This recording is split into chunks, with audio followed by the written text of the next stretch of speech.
Din na yun, nakalabas na kami ng simbahan at nandito na kami sa labas. So, pupunta naman kami sa dapat naming puntahan.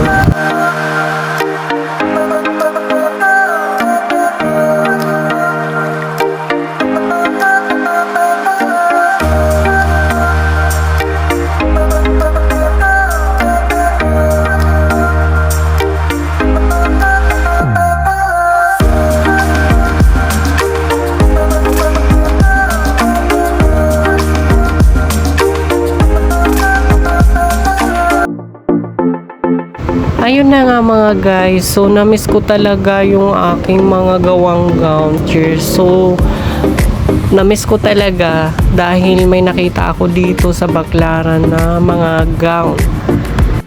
So yun lang, namiss ko lang.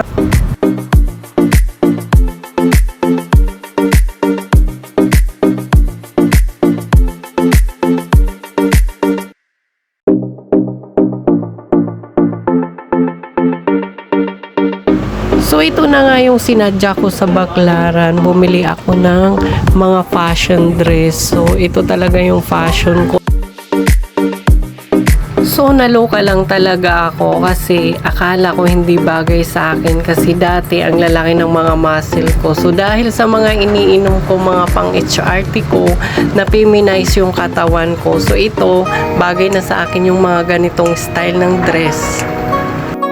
Hindi na mukha akong pang-boxing ang katawan.